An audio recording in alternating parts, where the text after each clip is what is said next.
We have Prateek Pant, who is joining us now from WhiteOak Capital to talk more about flows, markets, etc. Prateek, thank you very much for your time. First of all, I'd like to understand what is your house view on the Indian markets?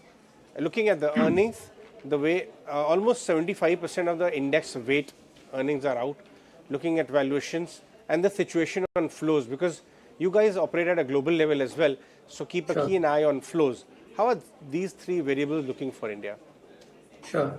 So thanks, Ajay. Yeah, it's a good day to be talking right now. Where markets are showing elevated levels, and I think the market has always been finally at some point of time the actual earnings in the market starts catching up, right?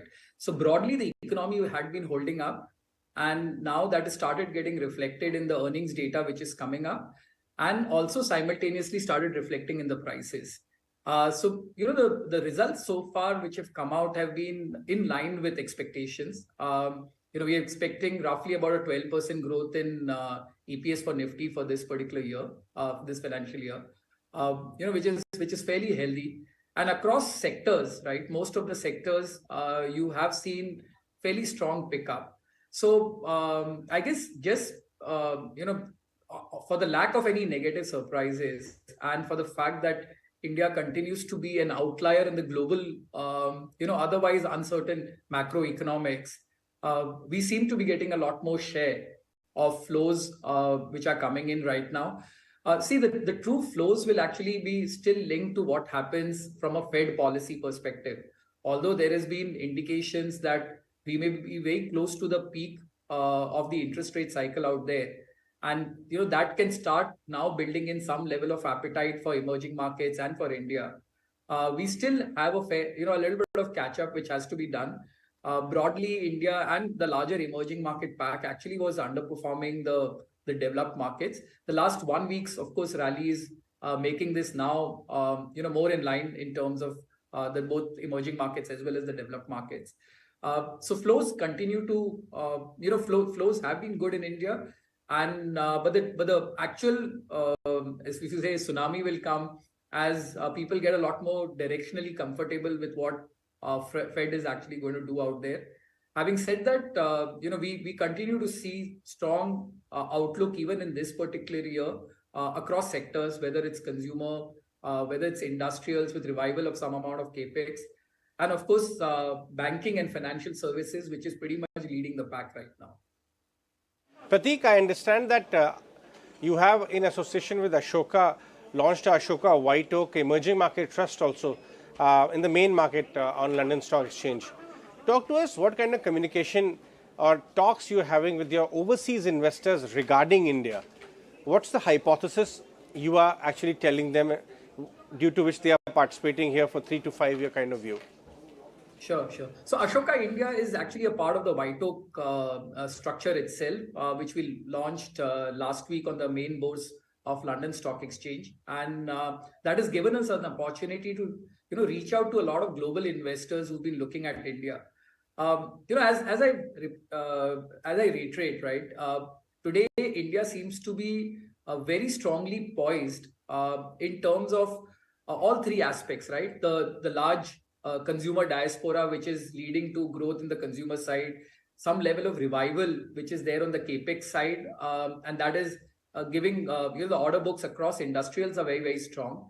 And then finally, the cleanup which happened on the banking and financial sector is now finding its manifestation in the type of earnings which is coming out from the private banking sector. So across these areas, right, whether it is consumption, whether it's capital growth, whether it's the health of the financial sector, we are a fairly uniquely poised emerging market, and that's where many investors globally are also seeing this play out not just as a 1 year, 2 year phenomena, but more as a decadal opportunity, right? So those are, I think, very positive observations which are actually coming for the capital markets and the growth of the markets out here in India. Fair point. So how does the trajectory look if one were to take a fresh call? If an overseas investor is listening to our interaction right now and wants to take a 3 to 5 year kind of a view, the way you guys at WhiteOak operate your portfolios, a mix of small, mid, large. I mean, kind of a hybrid kind of a portfolio. Are you getting comfortable feeling about the earnings trajectory? Because eventually returns will mirror the earnings of corporate India, 3 to 5 year view. Sure. So, when I look at, normally while I may talk to you about broad sectors and market and economy, the way we construct our portfolio is all bottom up, right? For us, we believe that the true source of alpha or outperformance is actually coming in through bottom up stock selection. So across these sectors, again, what we've seen is that there has been a little bit of underperformance on the small and mid cap size in the last few years, last 2 to 3 years specifically. And I think there's a big opportunity which is there in actually looking at some good names within the small and mid cap side. In the last couple of years itself, you've seen a listing of companies from the unorganized to the organized, right? You've had an Indian ethnic wear company get listed. You've seen listing in the diagnostic spaces. You've seen a lot of listings in the insurance space. Many of these sectors are really very new sectors in India from a listing perspective. And these are your small and mid cap, which are actually going to become large caps or multi-baggers over the next decade or 2 decades. So if you have to really create that level of outperformance to markets, and if market anyway is looking good, our portfolios do tend to be overweight on small and mid cap sector. Look at, as I said, good companies today, which represent the consumer diaspora, which is representing opportunities on the financial sector. And also, of course, the Build India theme, which is happening through the capital good and infrastructure space. So I guess, Ajay, I would say that, all around there are some great opportunities, and more so in the small and mid cap space as we look at constructing these portfolios bottom up. Also a view on how are you interacting with your distributors across the country, because we are seeing a surge of new investors also. HNIs want to allocate more to the stock markets compared to land and gold, which they were the historic favorites. And the SIP number is only getting stronger by the day. Do you see that trend continue? Give us some insight, because you guys are interacting with a lot of people across the length and breadth of the country. Sure. I mean, I've literally lived out of a suitcase in the last 1 year as we set up some 50 odd branches in the last year, and we've been interacting, of course, with investors right from the smallest locations to the large locations. And clearly, the trend towards financialization of financial savings is on the upswing. This 5-6% traditional penetration, which used to be there in this 40 lakh crore mutual fund market. We wouldn't be surprised if this more than doubles over the next 5 years. With the healthy trend around savings, which seems to be coming in. And the distribution partners have actually played an amazing role in creating that level of culture of savings which are there. We see a lot more, distributors engaged in understanding financial health of their investors, their objectives, as these type of portfolios are getting constructed.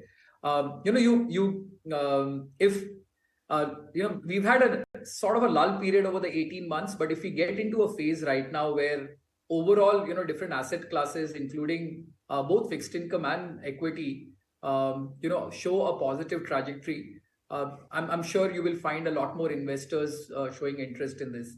SIP, of course, has been a great story to support while the FII inflows had petered down, but the markets were held quite well by the 13,000-14,000 crores of SIP book.